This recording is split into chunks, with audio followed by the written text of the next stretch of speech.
오전 11시 이 도로 위에서는 북남을 잇는 트럭과 버스가 끊임없이 오가고 있습니다. 수십 대의 장거리 차량이 임시로 지어진 대나무와 갈대로 만든 작은 오두막에 멈춰섭니다. 주변은 비닐과 시멘트 자루로 덮여 있고 길게는 세차, 타이어 수리, 음료수 판매를 알리는 표지판이 빼곡하게 들어서 있습니다. 각 오두막 앞에는 한 여성 또는 남성이 해먹에 누워 손님을 친절하게 맞이합니다. 낯선 차가 보이자 검은 선글라스를 쓰고 군복을 입은 한 남성이 연신 담배를 피우며 주위를 주의 깊게 살피기 시작합니다.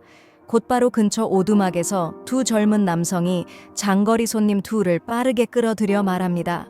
형님들, 여기 와서 앉아 음료수 한잔 하세요. 그럼 곧바로 상품을 준비해서 맘껏 골라보실 수 있습니다.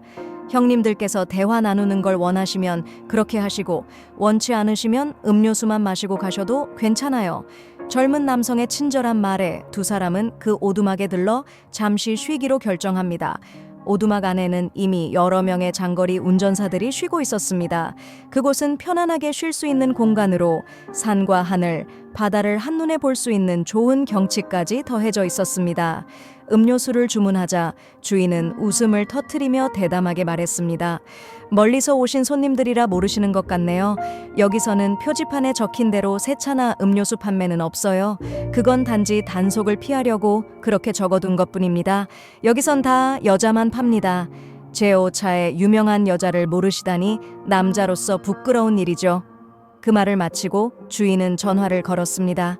3분도 차에 지나지 않아 청바지와 티셔츠를 입은 두 여성이 오두막에 들어서며 밝은 목소리로 인사합니다. 안녕하세요. 주인님이 우리를 부르셔서 형님들께 서비스를 제공하러 왔습니다.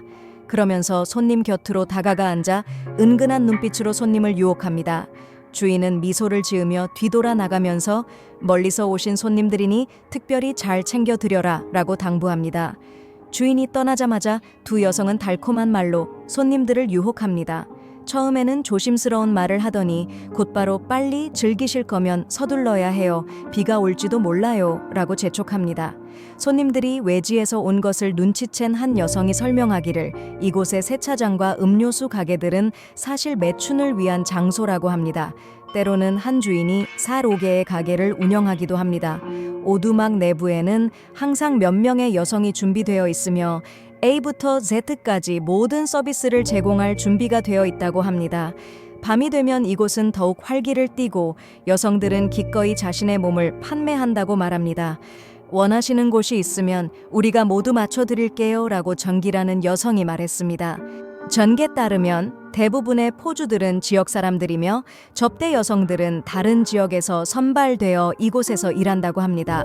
여성들은 주로 저녁 무렵에 나와 차량을 향해 손짓하며 손님을 끌어들이고 일부 여성은 치마를 올려 손님을 유혹하기도 합니다. 장거리 운전사들이 끌려들면 여성들은 손님이 먼저 가슴을 만져볼 수 있게 해주고 이후에 가격을 협상합니다. 이 과정은 매우 빠르게 진행되며 대부분의 손님은 매력적인 상품을 거절하지 못합니다. 가격이 합의되면 여성들은 손님을 작은 방으로 안내합니다. 이 오두막의 겉모습은 좁고 허름해 보이지만 내부에는 산이나 바다 아래에 수십 개의 작은 방이 준비되어 있습니다. 이 방들은 나무로 대충 만들어졌으며 나무 껍질이 그대로 남아있는 경우도 많습니다. 방은 비닐 커튼으로 구분되어 있으며 바다 쪽 방은 성매매가 이루어지는 곳이고 산 쪽 방은 포주들의 감시 초소로 쓰입니다. 이곳은 외부에 간섭이 있을 경우 빠르게 대처할 수 있도록 설계되어 있습니다. 고객이 자연 속에서 즐거움을 누리고 싶다면 바위 틈과 나무숲 사이에 숨겨진 장소에서 제공될 수 있습니다. 이때 오두막 옆에서 반바지를 입은 한 청년이 뛰쳐나와 외칩니다. 저 여자 잡아줘. 돈을 가져가고 도망치려 해. 이 남자를 뒤쫓아 그녀와 실랑이를 벌인 끝에 언쟁이 시작되었습니다. 잠시 후 사람들은 그가 자신의 여자에게 700만 동을 도둑 맞았다는 사실을 알게 되었습니다. 이 청년의 말에 따르면 그는 여자를 방으로 데려갔을 때 지갑을 조심스럽게 숨겨두었습니다. 그러나 관계를 끝내고 화장실에 다녀온 후 주머니를 확인했을 때 지갑이 흔적도 없이 사라진 것이었습니다. 여자가 돈을 훔쳐 도망가려 했다고 의심한 그는 재빨리 그녀를 뒤쫓았습니다. 한편 여자는 울면서 자신이 돈을 훔치지 않았다고 변명하며 억울하다고 주장했습니다.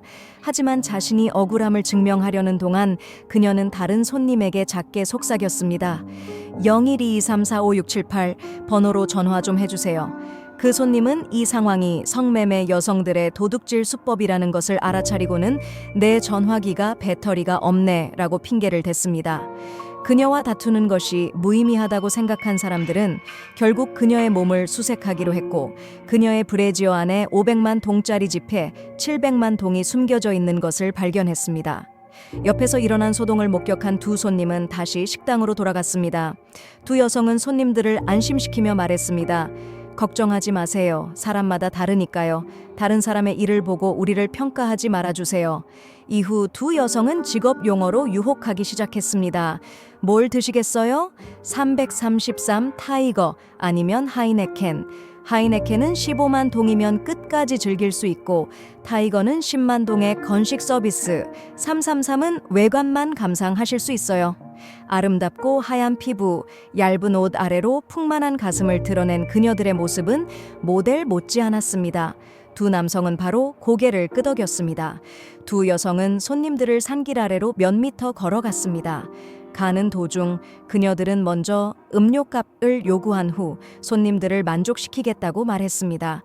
여기서는 빠른 서비스가 아주 싸지만 손님들이 관계 후에 돈을 안 주고 도망치는 경우가 있어요. 제 친구 화가 그런 경우를 당했어요.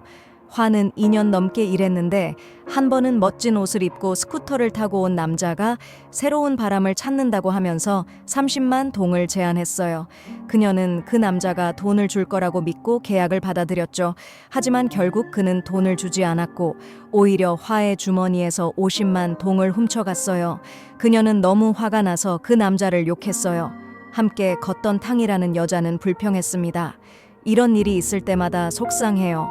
어젯밤에 너무 멀리 갔다가 어린 놈들에게 가방을 빼앗겼어요. 하지만 그녀는 그 가방 안에 콘돔 한 상자와 피임약 3개 팩밖에 없었다고 말했습니다. 손님들에게 돈을 떼이는 것 외에도 이곳의 여성들이 가장 두려워하는 것은 마약을 하는 손님들이나 흥분제를 복용한 사람들입니다. 마약에 취한 사람들은 보통 여성을 찾아가 해소하려고 하죠. 이들은 관계를 매우 길게 가져가며 몇 시간씩 끌기도 합니다. 참을 수 없을 때는 여성이 그만두길 애원하기도 하죠. 어떤 남성들은 그녀들을 불쌍히 여기고 관계를 멈추기도 하지만 어떤 사람들은 오히려 더 흥분해 계속하려 합니다. 우리는 여러 번 그만두라고 애원하고 심지어 돈을 더 주겠다고 해도 그들은 듣지 않아요. 그녀들은 손님들을 작은 동굴로 안내했습니다. 길 양옆에는 큰 바위들이 둘러싸여 있었습니다. 도착한 곳은 낡고 허름한 자리로 의자 하나와 거의 반쯤 썩은 낡은 돗자리만 있을 뿐이었습니다. 지금 11시 30분이니까 두 분은 12시까지입니다. 빨리 하실 분들은 빨리 하세요. 탕이라는 여자가 말을 이어갔습니다. 순식간에 두 여성은 맥주를 벌컥벌컥 마시고 천천히 옷을 벗기 시작했습니다. 마지막으로는 속옷 2장만 남긴 채 손님 쪽으로 다가가서 유혹하는 눈빛으로 바라보며 손님의 민감한 부위를 만지기 시작했습니다.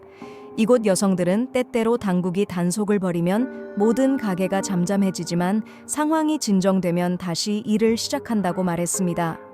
이곳에서는 고객을 두고 싸움이 발생하는 경우는 거의 없다고 하지만 서로 보너스를 더 많이 받는 경우에는 종종 언쟁이나 다툼이 일어난다고 합니다.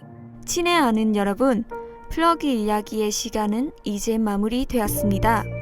프로그램이 마음에 드셨다면 좋아요 누르고 공유하며 채널 구독을 잊지 말아주세요. 다음 프로그램에서 여러분과 다시 만날 수 있기를 기대합니다. 감사합니다.